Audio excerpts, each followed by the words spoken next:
It's stupid to buy diamond rings instead of moissanite ones. And I don't care how many people this video upsets. If it saves just one of you from losing $5,000 or $10,000 from a blatant scam, then all the potential backlash and time and effort that I put into making this video will have been worth it for me. And I'm going to keep this short. Links in the description if you want to know more about any of this. Diamond rings are valued for basically two reasons. One, its physical characteristics. And two, because it's seen as a status symbol primarily based on the fact that you're charged a lot for it. Now notice that I said charged a lot, not worth a lot. More on that later. Okay, so physical characteristics. Well, moissanites have better brilliance than a diamond, which means that they reflect light better and thus have more sparkle. And moissanites also have better dispersion, aka fire, than diamonds. And they're completely flawless, whereas only less than 1% of the most expensive diamonds are. Moissanites are virtually as tough as diamonds and are harder than any other gemstone. This means that they won't wear down or become dull over time. They'll last forever. And as a bonus, moissanites are more heat resistant and are also less likely to attract grease and dirt than a diamond.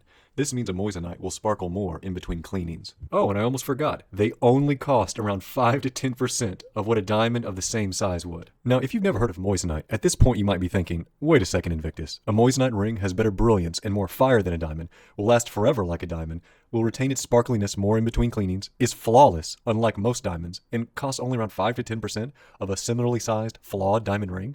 Why in the world would anyone still buy a diamond? Well, because reason number 2. Diamonds are perceived as status symbols primarily based on the fact that you're charged a lot for it. Notice again that I said because you're charged a lot, not because it's worth a lot. My dad always told me, son, something's only worth what someone will pay for it. Go and try to sell that diamond that you just paid 10 grand for and get back to me. Diamonds aren't worth a lot. They're a total ripoff. As so adeptly presented in this Adam Ruins Everything video, the diamond ring industry is a complete fraud and total racket. And you may think of the diamond engagement ring as a timeless symbol of love, but it turns out this ancient tradition was invented less than a century ago by the De Beers Diamond Corporation.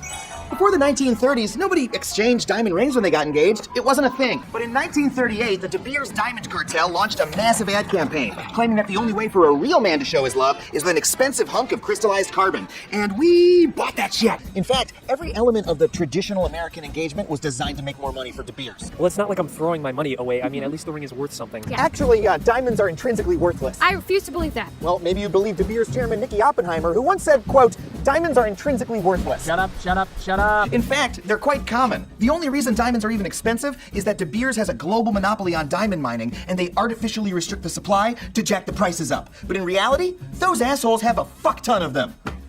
These are extremely rare.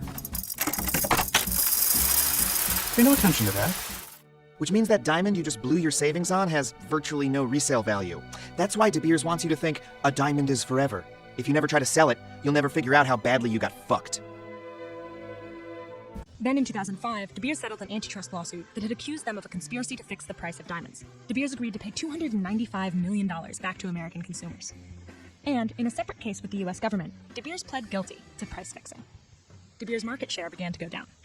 But something strange happened. The price of diamonds didn't. De Beers is no longer the biggest player, but diamond companies still look to their playbook. We have about a 27% market share, which means that 1 out of every 4 diamonds is an Alrosa diamond.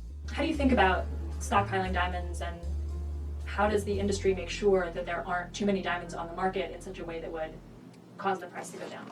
Yeah, there's a party line that I'm supposed to say about that, which sometimes, of course, there's more supply than demand. And certainly when that happens, we don't look to reduce pricing because we don't want to jeopardize the inherent value of a diamond.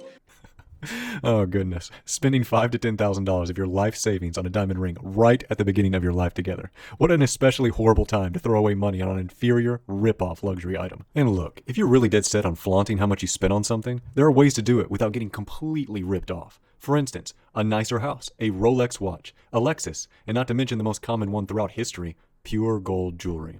Gold has been the oldest and most reliable store of wealth, with only around a 20% markup as jewelry. And in conclusion, just think about how senseless and utterly basic you would look to others if after watching this video with a group of people, you then admitted in front of them that you still want the inferior looking, flawed diamond ring, mainly because it's become a status symbol, primarily based on the fact that your spouse was charged a lot for it in a blatant scam.